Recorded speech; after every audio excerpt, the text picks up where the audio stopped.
Hi, welcome to Crafty Little Things. I'm Andrea, thanks for joining me today. I've been away for a few days and I'm going away for a couple of days. So I thought I'd just jump on quick and just share a project with you so that there's not been a huge gap in my contribution to the world of YouTube. It's been quite a hectic week this week. I've had lots of meetings and things and haven't had time to do any crafting. And then, like I say, we're going away to a gig, and me and my sister, and to meet our two older children, who one of them is coming back. My daughter's coming back with me. So that's going to be lovely. So, right, this is just a photo album, a really simple flip photo album that I saw Steph do from fyancards.blogspot.co.uk, I think is her blog. I'll link her channel and blog anyway below. And I just thought, oh, that's so cute and it's so easy as a sort of a starter, if you like. And I'm using this Share What You Love suite, and I'm using Tranquil Tide as my base. And I'm going to be using this really bright pink ribbon, which, I mean, it's kind of like a berry burst colour, but I don't think, I just had this in my stash. I don't think it's a Stampin' Up ribbon. I think it's just one that I had lying around. I do sew as well, so I have lots of ribbons anyway. So, I'm going to be using this side of this paper, and I'm going to be using this side and this side of the other paper. Okay, I'm not going to be using that side, but all my pieces are made from the same two sheets. Really, you need quite. This is quite paper heavy. This and cardstock heavy. This design. So we'll start off with a piece of 8 by 8 inch card. So that's 20.3 centimeters squared. Then you also need a piece of card that measures 6 1/4 by 7 inches. So that's 15.9 by 17.8 inches. You also need 2 pieces of card that measure 8 by 3 7/8 inches. So that's 20.3 by 9.8 centimetres. So you need 2 of those. And then for the cards, for the DSP, you need 2 pieces that measure 6 1/8 by 3 5/8, and that's for the front of your album and the back of it. Sorry, the inside and the back of it, sorry. So they measure 6 1/8 by 3 5/8. So that is 15.5 by 9.8 centimetres. Need 2 of those. Then you need 4 pieces that measure 3 3/8 by 6 1/8. So we're looking at 8.6 centimetres by 15.5 centimetres. 8.6 by 15.5. I need 4 of those. And then you need 8 pieces that measure 3 7/8 by 3 3/4. So that's 9.8 by 9.5. So just slightly wider than they are deep. Okay, and I haven't even given any thought to directions or anything, so things might end up upside down and higgledy-piggledy, I don't know. But we'll find that out. So I've got 8 of those pieces, and what I've done is I've just done 4 in one sheet and 4 in another, so I can play around with colours and whatever. Right, so this is the first time I've ever tried to make this, and I've followed Steph's video and I made some notes. So I am just going by my notes, so this could be a disaster. Now, you need the envelope punch board, which I'm just looking for mine. There is mine. For this first piece. And I'm going to hope that I can understand my own directions. So we get our first piece, which is the 8 by 8 piece of card, and we put it in 3 1/8, and we punch and score. And then we do exactly what we do if we were making an envelope. We line up the score line with a notch, punch and score. Keep on doing the same all the way around. Line it up with a notch, punch and score. And line it up with a notch, punch and score. And then what we do is where we've got, like, you see here, we've got, sorry, I didn't go through properly. You see here, we've got like what I'm going to call small ends and big ends. So we've got large triangles and small triangles. So where we've got a small triangle,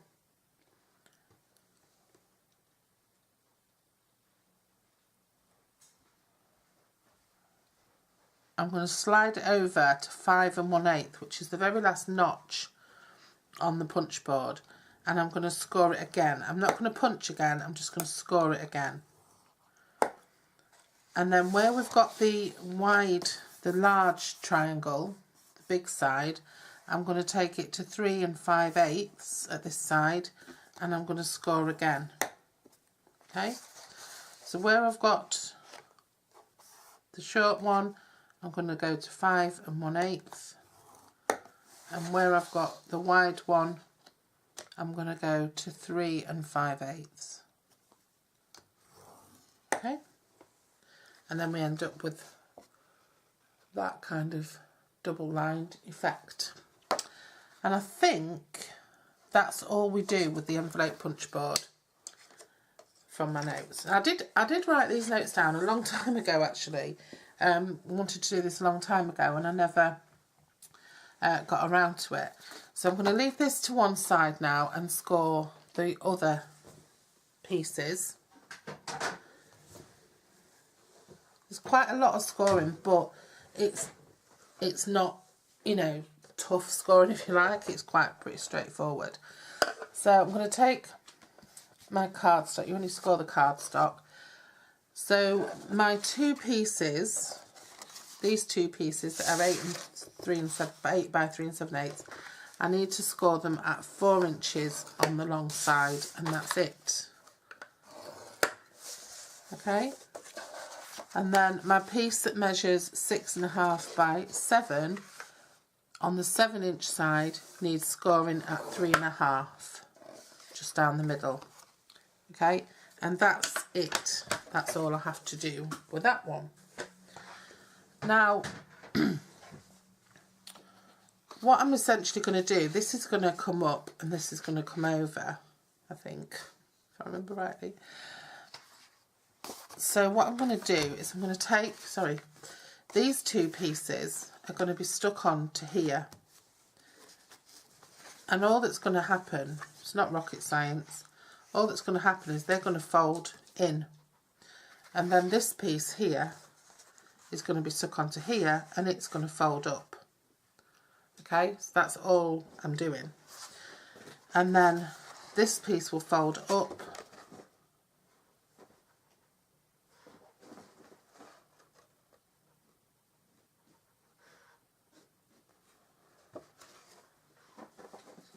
Yeah, this piece will fold up, and then this will come down as a closure, and then the ribbon will wrap around it.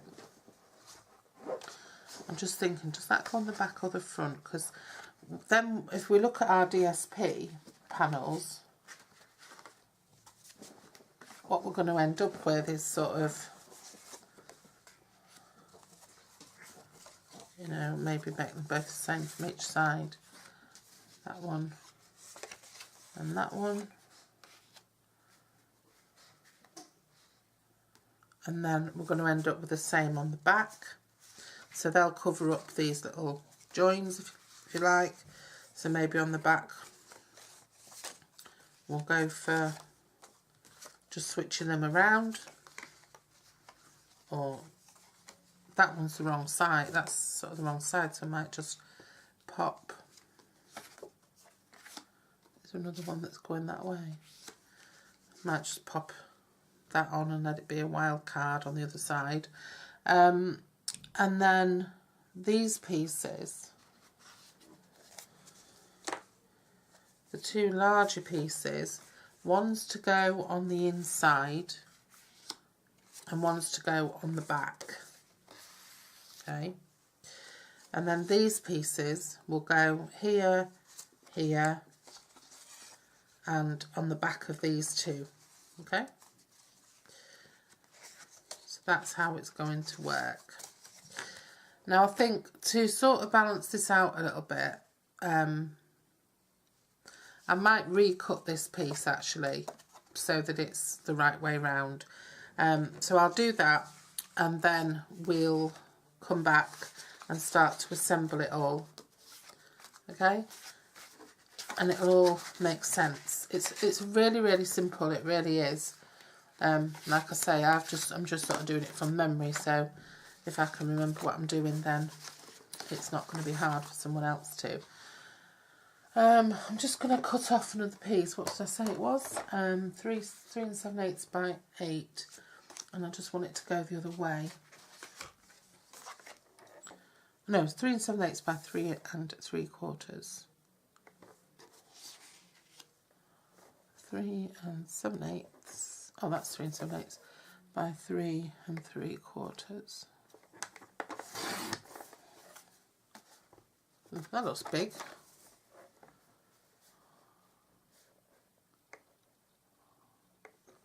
3 3/4 by 3 7/8. Looks massive, doesn't it? How come it's so big compared to the others?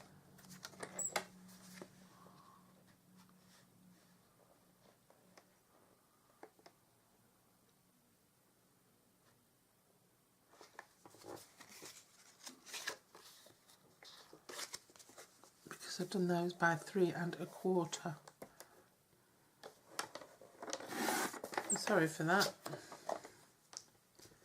I got my measurements wrong. We all mess up, don't we?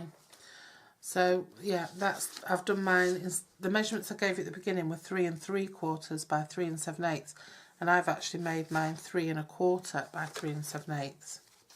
So mine are going to sit even smaller in there. They should come snugger up to the sides, but I'm not going to change them all now. So there we go. That will, it's not going to destroy anything to have them just a little bit smaller, but that's my mistake. Right, so I'm just going to fold that and burnish it, and fold that one and burnish it, and fold that one and burnish it, and then I'm going to fold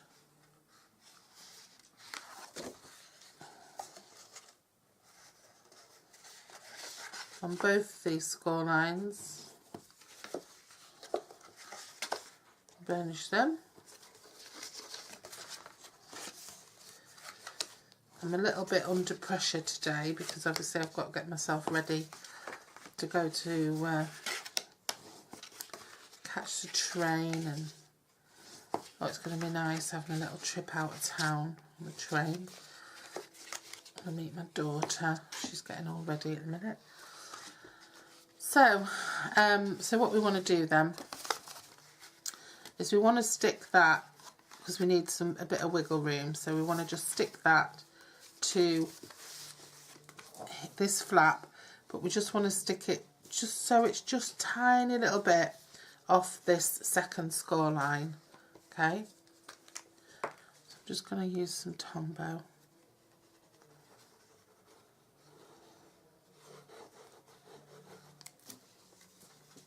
And I'm just going to get my best side forward, and the good thing about Tombow is it lets you have a little bit of wriggle room. So it's just off that line, it's not set on directly onto the score line. Okay, and then I'm going to do the same with this.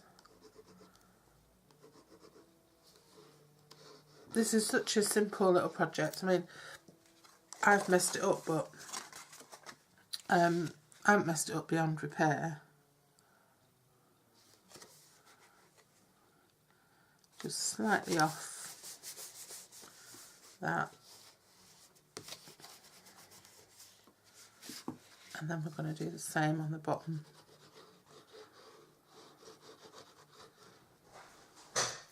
Oh, it's not going through the door.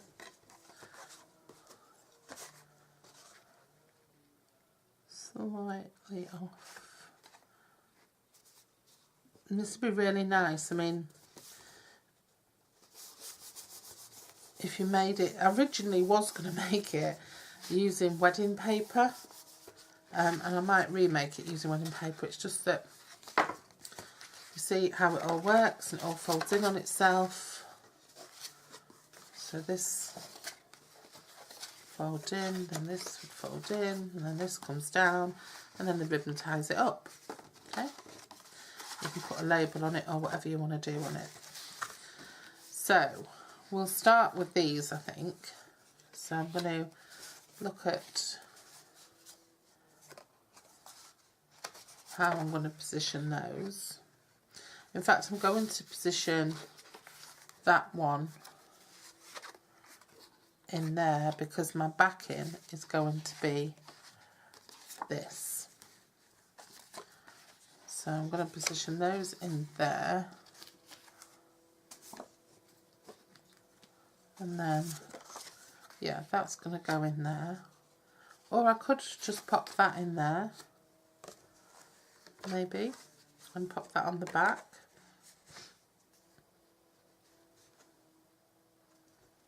Yeah, I think that's what I'll do.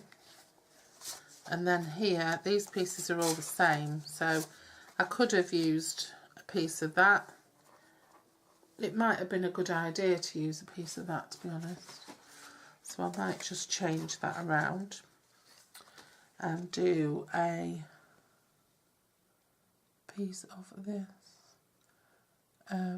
which is 3 3/8 by 6 1/8. So 6 1/8.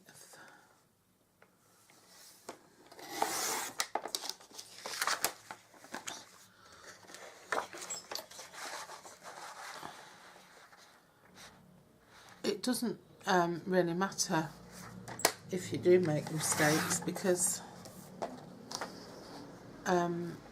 these are nice big pieces that you can use on other projects anyway, if you decide not to use them on this. So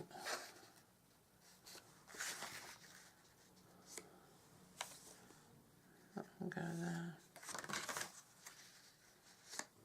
Yeah, I'll just use that instead, and then the outside, everything will be the same on the outside, or I might use this other one for the outside, who knows. So that's how I'm going to go with it anyway, and the inside. Alright, so let's get started. Ribbon. Just going to very quickly stick these on because you don't want to be spending hours watching me. Like I said, we should have a... I mean, if you make a mistake like I have and you undersize, then you can always, if I wanted to, I could have pushed these up a little bit and just run a little bit of ribbon or washi tape or something across the bottom. Or I could just leave them like this and make it look like it was meant to be. Sometimes as well, especially when you're dealing with lots of pieces like this, you might want to make your piece just 3 by 3 anyway, so that you can get 4 out of one piece of one strip of cards of DSP. So it's up to you anyway. You can sort of make things a little bit undersized, so that you use less cardstock anyway, because with these all being sort of just over 3 and 3 and a bit, and you know, if they were all sort of 3 square, these are square, so if these were square, then, you know, you'd get more out of them, if you know what I mean. Out of your paper, less waste. I'm going to put that one there just to contrast. This paper's so pretty. I don't know if this was one of the ones that I wasn't really taken with when I first saw it. but I do love it now. I know the green one I wasn't taken with, but I've seen that used on some gorgeous projects since.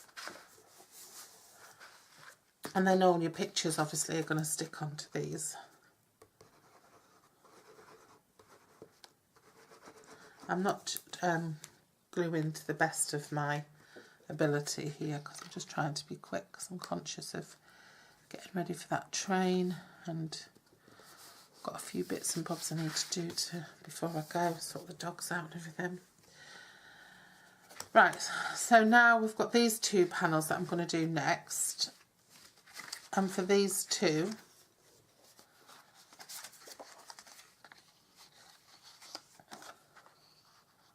should I use this for one of them?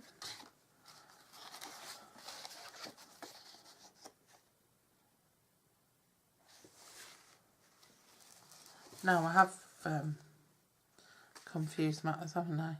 Because that's the back. That's for the back. That's the last piece I'm going to put on. So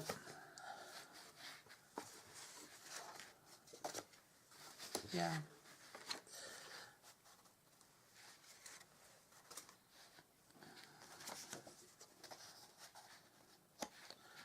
So do I want to do that?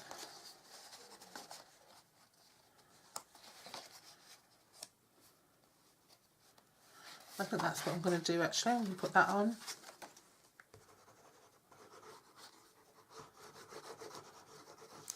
Like that. And that covers up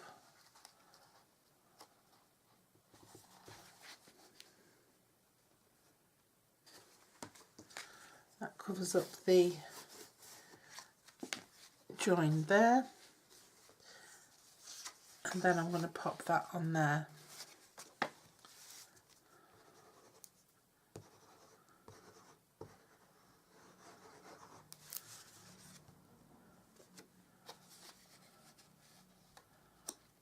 Comes up there.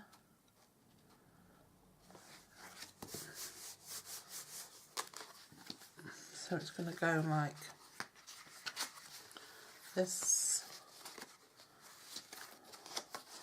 That's going to be plain there, and that's going to have some backing on. So obviously then I just need to pop my panels on the back of these. So I think I'm going to go like so with those. Maybe the other way around.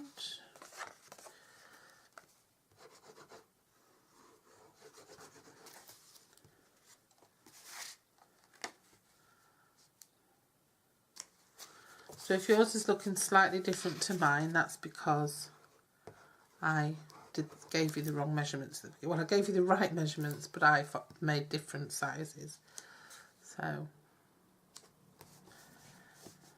whoops.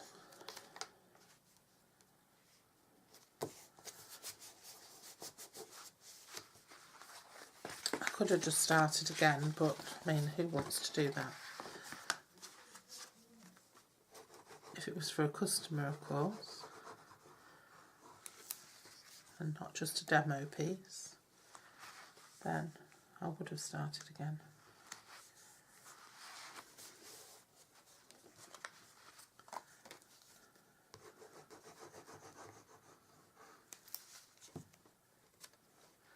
And as I always say, one of the heads of Stampin' Up, I remember when I very first joined as a demo, one of the very first videos I saw was her saying that if you make mistakes, do not cover them up. Carry on and show how you remedy them, or how they don't matter, or just that people are human. Right, so now I'm going to take my ribbon and I'm going to position that in the middle. Now you can help find your centre by just lining it up with the point on your envelope. Okay, so I'm going to position that in the middle, leave myself plenty each side, and I am just going to run some glue down the middle.